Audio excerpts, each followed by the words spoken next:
शेर के बच्चे की माँ काला चीता। एक बार की बात है, जंगल का राजा एक बाघ था जो बड़ा ही लालची था।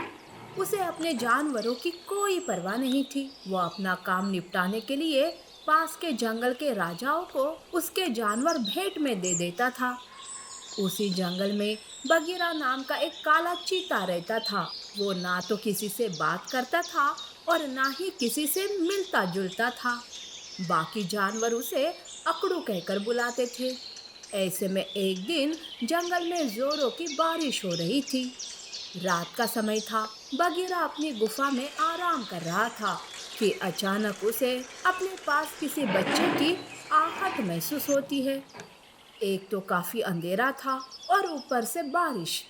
बगीरा चुपचाप सो जाता है। जैसे ही सुबह होती है, बगीरा अपनी गोद में एक सफेद शेर के बच्चे को सोता हुआ पाता है। अरे, ये शेर का बच्चा यहाँ क्या कर रहा है? अरे ओ पिल्ले, चल उठ और जा यहाँ से। बच्चा नींद से जाग जाता है और बगीरा को देखकर जोर जोर से रोने लगता है। अरे ये क्या मुसीबत है? चुप कर अपना रोना और चला जा यहाँ से। बच्चा रोते हुए कहता है, मुझे मुझे भूख लग रही है। हाँ तो मैं क्या करूँ? जा अपने माँ बाप के पास चला जा। मुझे भूख लगी है। बगीरा बच्चे के रोने से तंग आकर अपनी गुफा में रखा मांस उसे दे देता है। बच्चा मांस को खाकर चुप हो जाता है। देख, मुझे कोई मतलब नहीं कि तू कौन है और कहाँ से आया है। तेरा पेट भर गया ना? अब जा यहाँ से। मेरा नाम सिम्बा है। अरे तो मैं क्या करूँ? तेरी आरती उतारूं? देख, मैं भोजन ढूंढने जा रहा हूँ। शाम को जब मैं वापस लौटा तो तू मुझे यहाँ नजर नहीं आना चाहिए, समझा? ये कहकर बगीरा वहां से चला जाता है। शाम को जब वापस आता है तो सिम्बा वही गुफा में सो रहा था। ये देख बगीरा को बहुत गुस्सा आता है। वो गुस्से से कहता है, अरे ओ, तू गया नहीं अभी तक? चल जा यहाँ से, नहीं तो मैं तुझे। यूं वो सिम्बा की ओर बढ़ता है। सिम्बा डर के मारे गुफा से बाहर निकल जाता है। चलो, मुसीबत टल गई। ये सोचकर बगीरा सो जाता है। अगले दिन सुबह जब बगीरा गुफा से बाहर आता है तो देखता है कि सिम्बा गुफा के बाहर सो रहा था। वो बिना कुछ कहे वहां से चला जाता है। शाम को बगीरा घायल हालत में जैसे तैसे गुफा में पहुंच जाता है। उसके पैर में मोच आई हुई थी। वो गुफा में पहुंचते ही बेहोश हो जाता है। ये देख सिम्बा घबरा जाता है। उठो, उठो, क्या हुआ तुम्हें? तुम ठीक तो हो ना?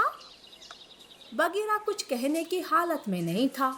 ये देख सिम्बा इधर उधर भागते हुए जानवरों से मदद मांगने लगता है। देखो, बगीरा बेहोश है, उसकी मदद करो। अरे तुम कौन हो और भला मैं क्यों उस अकड़ू की मदद करूं? जाओ यहाँ से। बाकी जानवर भी सिम्बा से यही कहते हैं। आखिर में सिम्बा को भालू वैद्य नजर आता है। सिम्बा भालू को लेकर बगीरा के पास आता है। भालू बगीरा को कुछ जड़ी बूटियां देता है और कहता है, इसके पैरों में बहुत गहरी मोच आई है। तुम इसका ख्याल रखना, इसे बिल्कुल भी हिलने मत देना। एक दो दिन में ये ठीक हो जाएगा। मैं चलता हूँ। ये कहकर भालू वहां से चला जाता है। सिम्बा बगीरा का ख्याल रखने लगा। वो कभी उसे प्यार से चाटता तो कभी अपने नन्हे नन्हे हाथों से बगीरा का सर सहलाता था।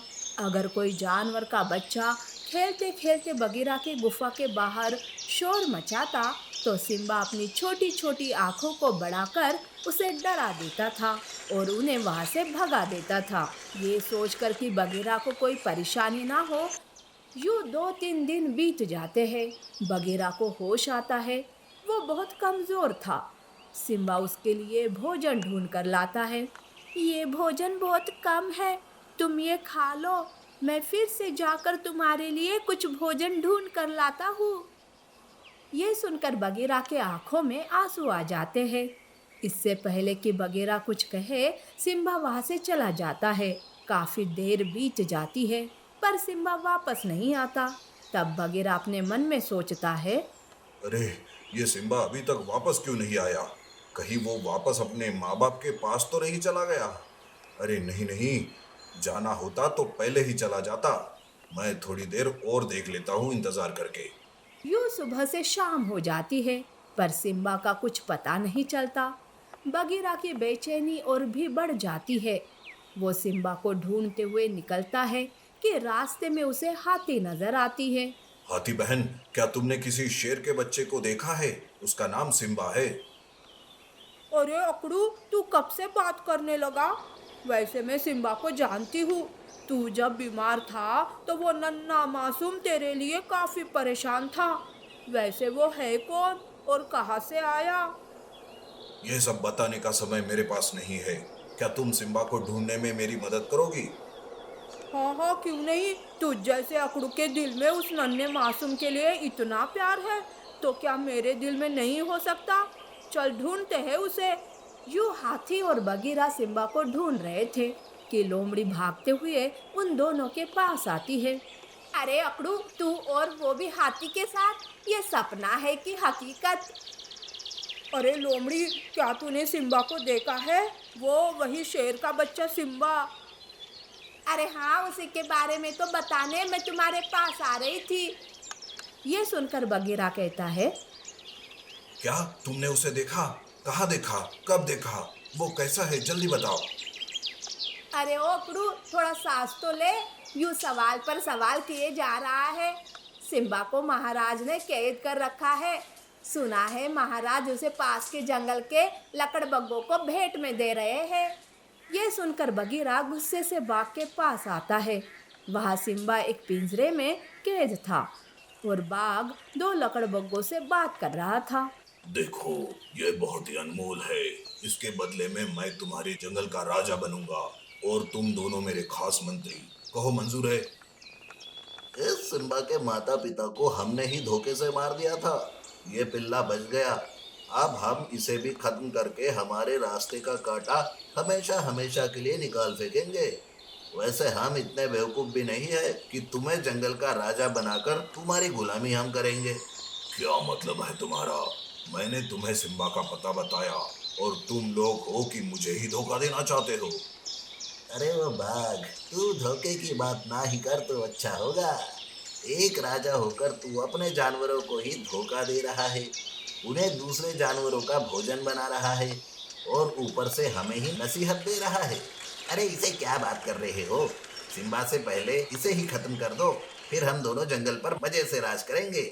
यूं वो दोनों लकड़बग्गे बाघ पर हमला करने ही वाले थे कि बगीरा एकदम से छलांग मारते हुए उन पर हमला करता है और उन तीनों के बीच जमकर लड़ाई होती है। बगीरा उन दोनों लकड़बग्गों को मार डालता है। ये देख बाघ को अपनी गलती का एहसास होता है।